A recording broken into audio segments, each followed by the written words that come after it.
Hey everyone, in this video we will see how to fix DStv decoder not responding to remote control, battery, signal and mode fix. Fix 1 is check the remote batteries. Remove the battery cover from the remote, then replace both batteries with new ones. Make sure the batteries are inserted in the correct direction. Try using the remote again. Second one is make sure nothing is blocking the signal.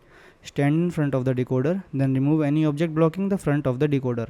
Then point the remote directly at the decoder. Press any button to test it. Third one is restart the decoder. Turn off the decoder, unplug the power cable, then wait about 30 seconds. Plug it back in and let it restart. Test the remote again. Fourth one is test the remote camera signal. Open the camera app on your phone, then point the front of the remote at the camera.